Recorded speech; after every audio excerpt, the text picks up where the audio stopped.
Okay, so last week we talked about the concept of classical conditioning and we discussed the theory of Pavlov. Uh, this week we're going to talk about operant conditioning and we're going to apply it to shaping behavior. So, uh, the leading pioneer of operant conditioner is B.F. Skinner, and his uh, concept is that a behavior is governed by its consequences, and ultimately personality is a group of responses to a given environment. Now, in terms of free will, he rejected the notion of free will. He believed in radical determinism, which is everything is preordained. You have no free will. But it was more of an environmental determinism, where if you have an environmental trigger or stimulus, it results in a behavioral response. So if we understand the relationship between behavior and consequences, we could reasonably predict your behavior and personality. So as I mentioned, Skinner is the leading pioneer in the concept of operant conditioning, right? And that, by definition, a behavior is governed by its consequences. So you might say, well, what's the difference between classical conditioning and operant conditioning? Well, in classical conditioning, it's an associative form of learning where two stimuli are paired together. And the response is due to the linkage of two stimuli. Whereas in operant conditioning, it's based on linking a behavior with its consequences. So a stimulus and a response. So this is more SR learning, whereas classical conditioning is SS learning.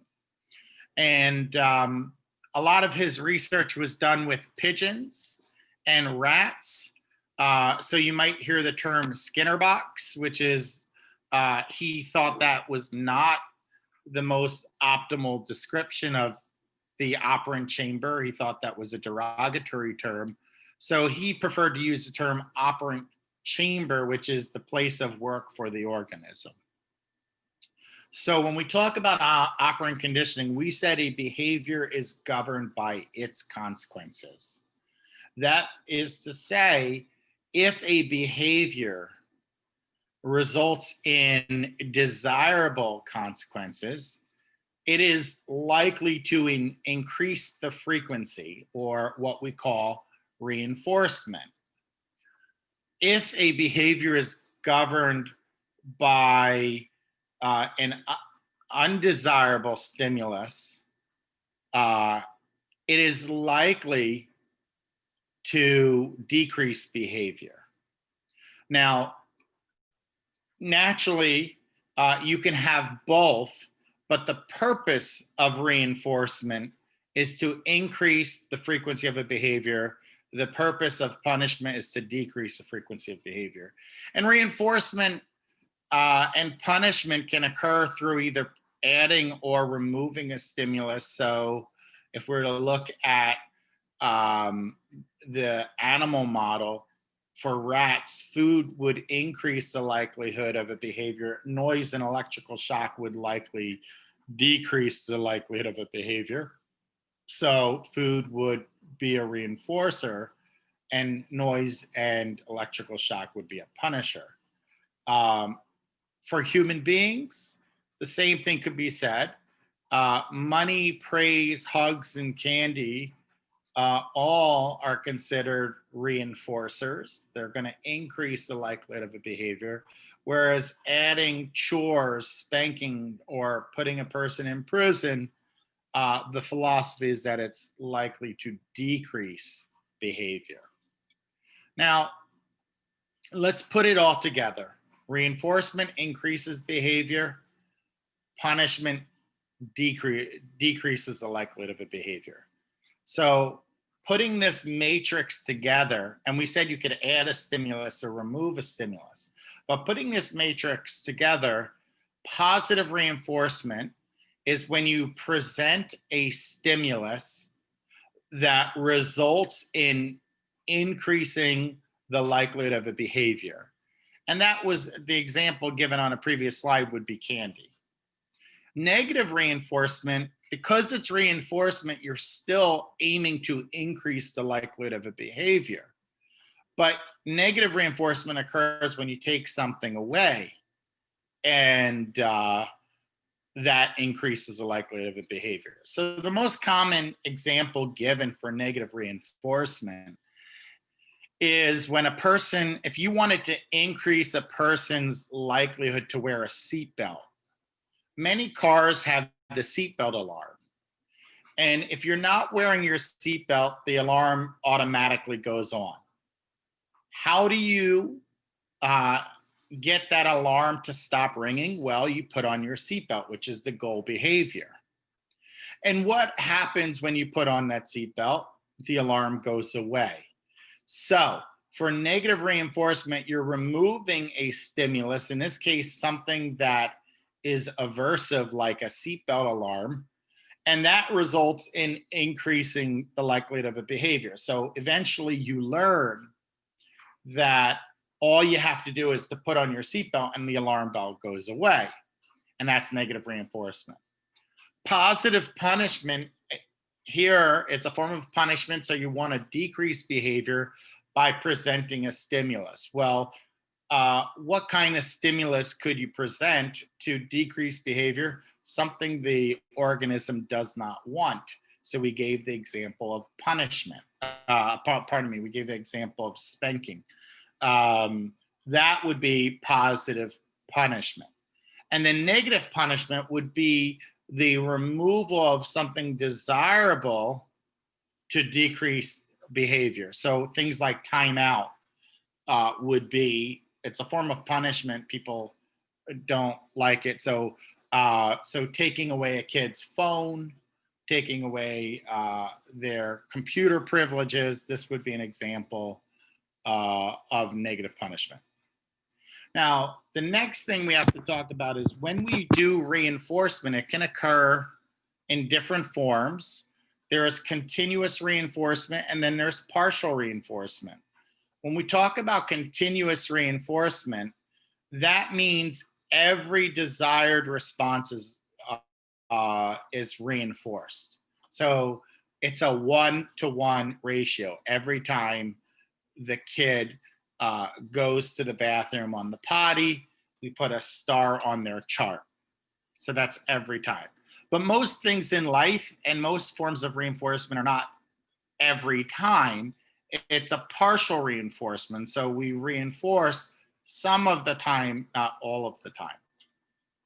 So to explain the schedules of reinforcement, it's important to make two different definitions, right? So we need to distinguish between ratio and interval. So when we talk about ratio, that's the number of behaviors. When we talk about interval, that's the amount of time. And I would say the amount of time to be eligible for reinforcement, right?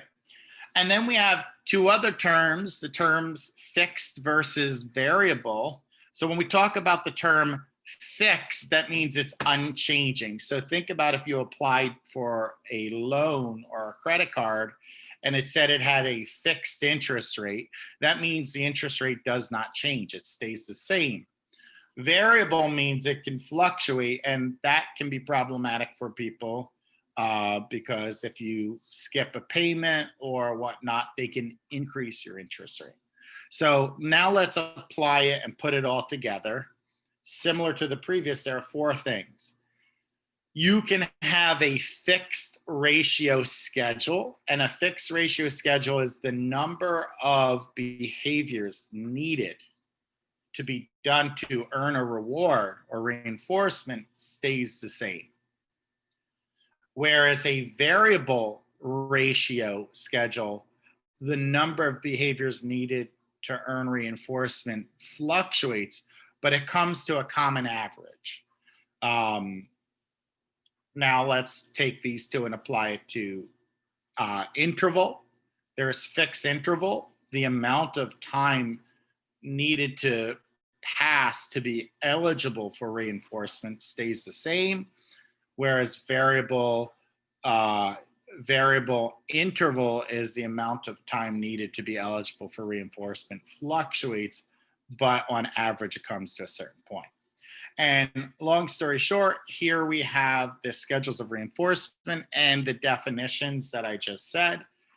And then when we look at schedules of reinforcement, the strongest learning takes place with a fixed ratio, because the number of behaviors needed to occur in order to earn reinforcement stays the same, so it's very predictable. Whereas the least strong way of reinforcement is variable interval. And variable interval is not as strong as a reinforcer for learning to take place, because you have to predict the number of behaviors that need to be done, and then you have to predict the amount of time that needs to pass before you're eligible.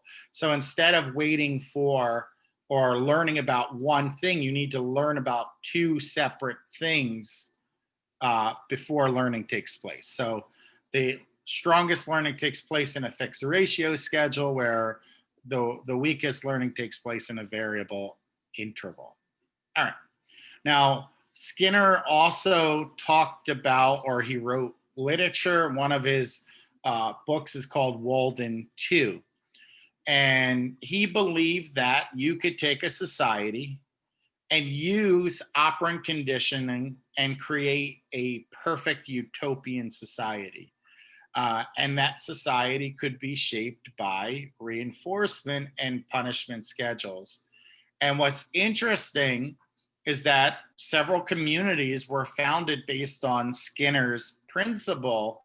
However, what we find is that no society actually met that utopia that Skinner talked about, because ultimately people would seek personal gain. The leaders took advantage of their role within society, and the idea of having a perfect utopian society shaped by reinforcement and punishment is a cool concept in the abstract, but in the real world, we haven't been able to get that. So let's talk about applying behaviorism. And in this case, we're applying operant conditioning to personality. So we have people who are type A personality, we have people who are type B personality.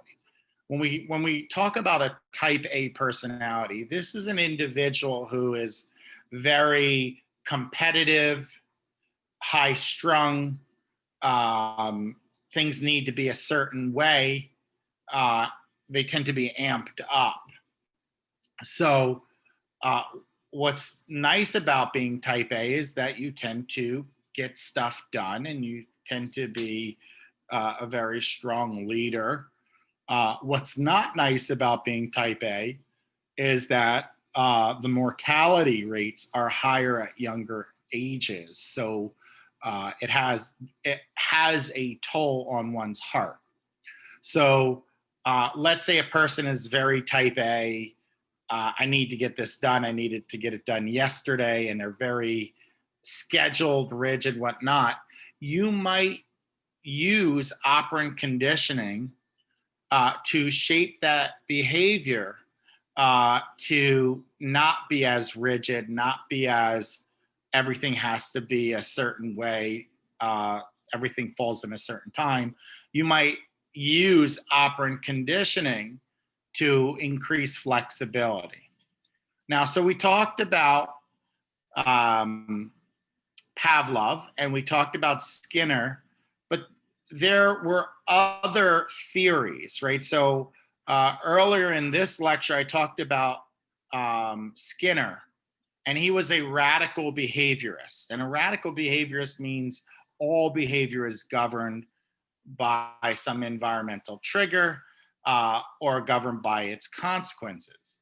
So Skinner believed in what's called SR learning, stimulus response learning.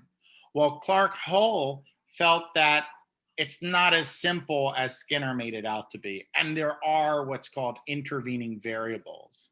Now, what is the intervening variable? You. You are the intervening variable. You, as an organism, as a person, your cognitions or your internal states intervene between the stimulus and the response. And let me give you an example how that might work. So, if you hear a loud bang, hearing a loud bang doesn't always result in the same behavioral response. It depends on the context. So if you're at a birthday party and you hear a loud bang, the most common presumption is that a balloon popped. If you're working in an auto repair shop, it might be the muffler. If you're experiencing war, it could be a bomb. So having a loud noise, it depends on the context what you do. So if it's a birthday party, you might jump and then go back to what you were doing. If it's an automobile repair shop, then you're going to jump again and probably address the muffler situation. But if you're in war, you're going to do something entirely different, which is likely either, if you're a soldier, fight back or run. Fight or flight response is going to be activated in a way that you disappear. The same thing could be said when people have physical fights. If a boxer is fighting and they can anticipate getting hit, right? Because boxing is a pugilistic sport. So if you can anticipate getting hit, believe it or not, you will experience less pain than if you're just walking down the street and someone punches you. Because you and your anticipation prepare yourself for that, and that dulls the response, the pain response, which is interesting. So Clark Hull, instead of saying SR learning, he talks about something called SOR, stimulus organism response learning, which is just a notation for his concept of intervening variables. So we also have Dollard and Miller, which talks about habit hierarchies and secondary drives. So let's define drive and drive reduction. So a primary drive is something that pushes you for a basic need. So a person might, or an animal might, in a research study, work very hard for food, right? So in Skinner's scenario, pushing a lever, if you're a rat and food comes out of the hopper, that is a primary drive because food solves the hunger issue. But when we talk about secondary drives, you're not satisfying the basic need right away. You're satisfying the need in a indirect way.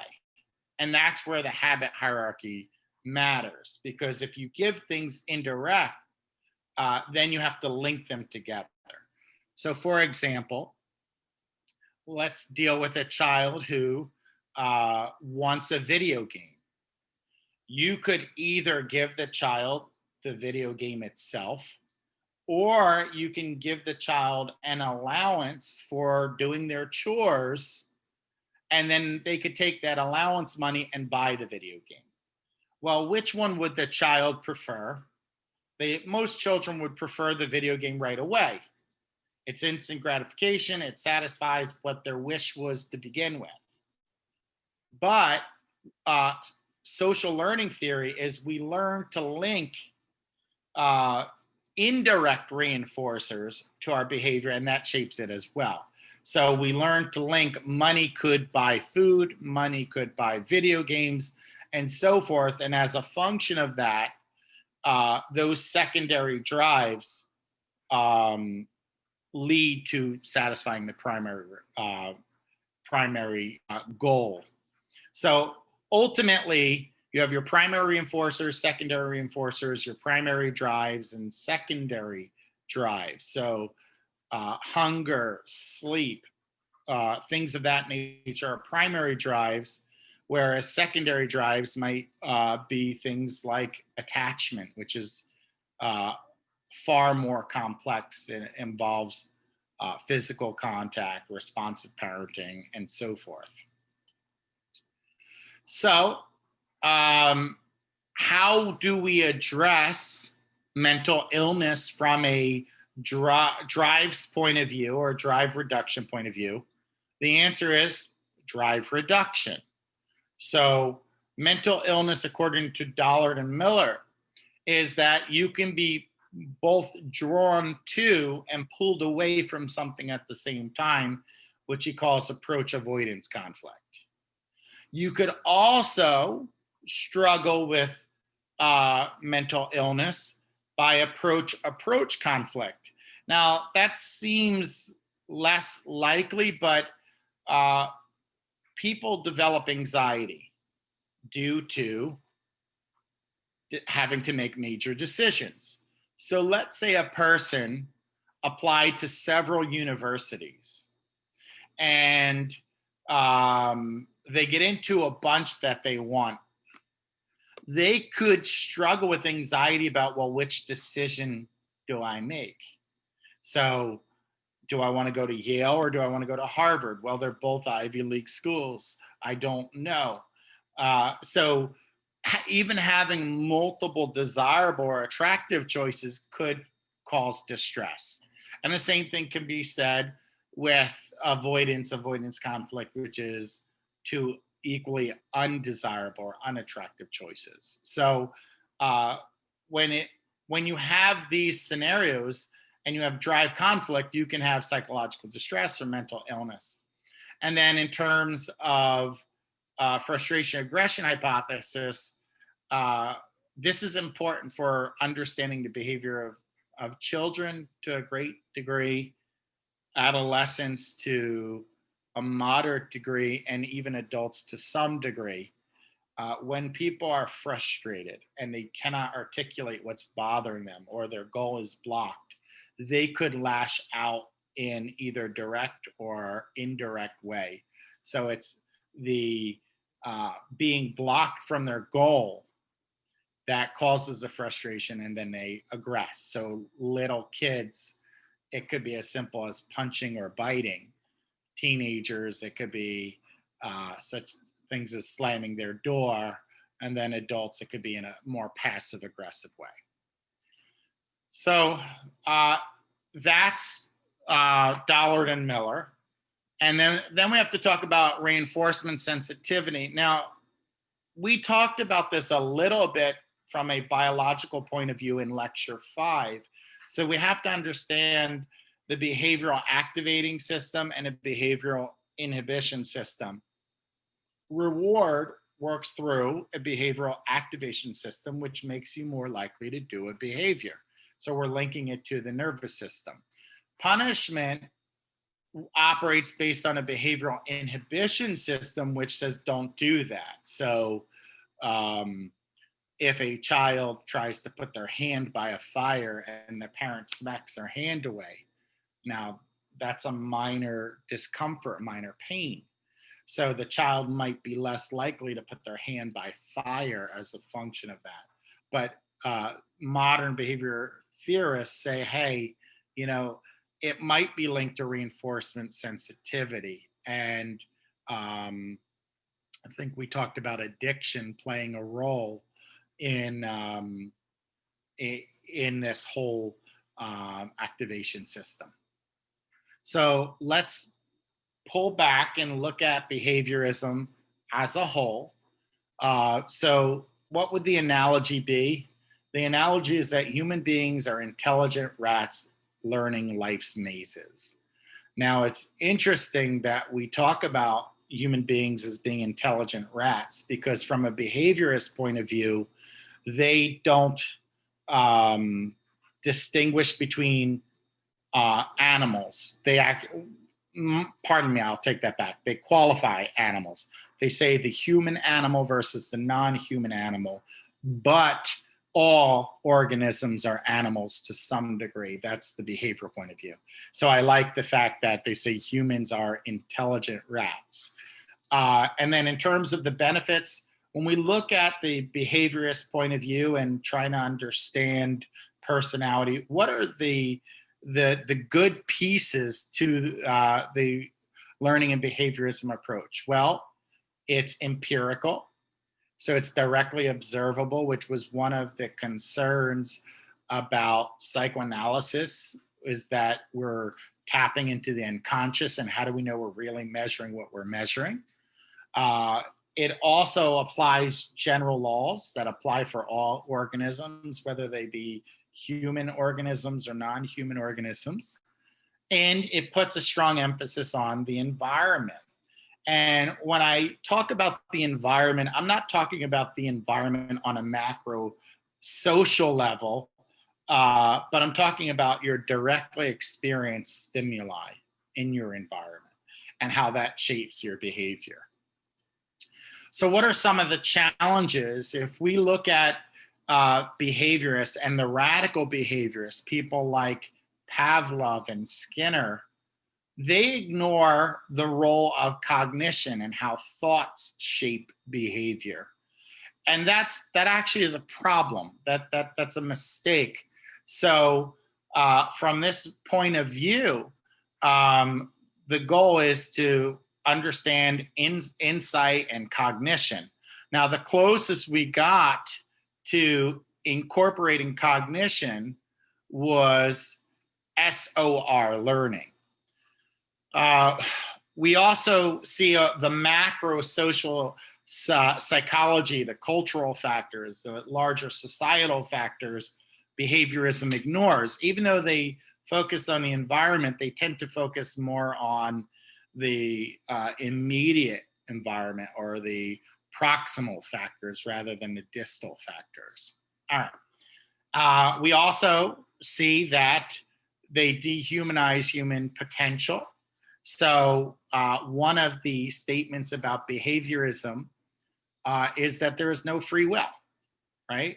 So the idea of growth potential, human potential, no, it's just shaping behavior. A behavior is governed by its consequences, and it's predictable from a deterministic way.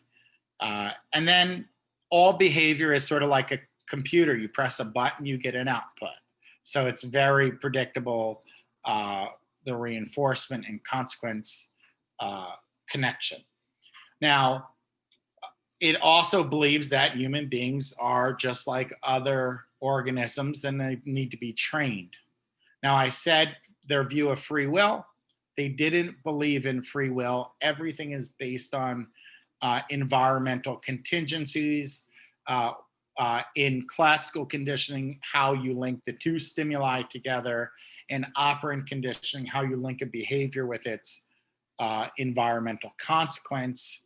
That's the idea. But there is no free will according to a behavioristic point of view.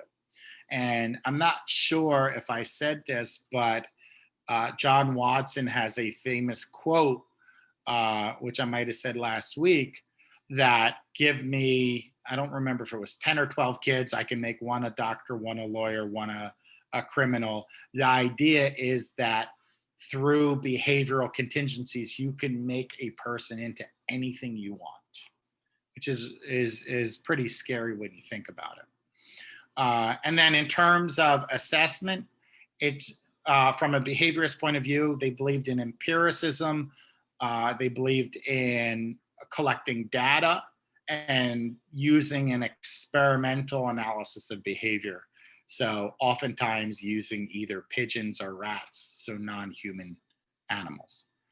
So what's the implication for therapy? You'll notice that personality theory, in all of the lessons so far, there was sort of this, here's the theory, but here's the application to personality, mental illness, and therapy. So for therapy, the concept is that you can do behavior modification.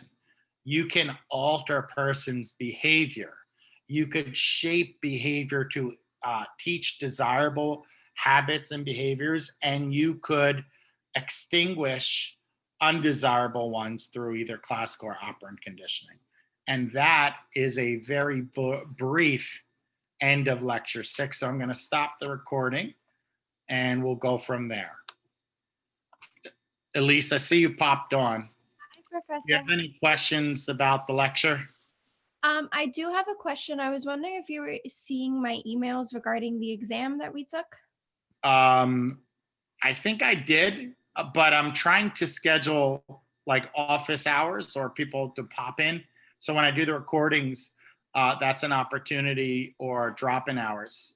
Now, I think you did well. Do you want me to check? So the question I had asked was regarding questions 7 and 34. So I got them wrong, and I was just trying to understand. I guess Hang on, I'm going to pull up your particular test.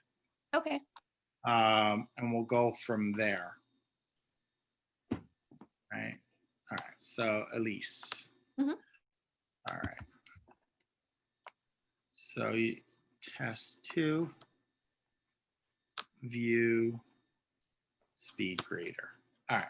So let me, are you still with me? Yes, I'm still with you. Okay, good. Let me share your screen. Mm-hmm. So you're looking at question number. It was 7 and 34. Oh yeah, that's a typo. So 7 should be latency. Okay. All right. And then 34.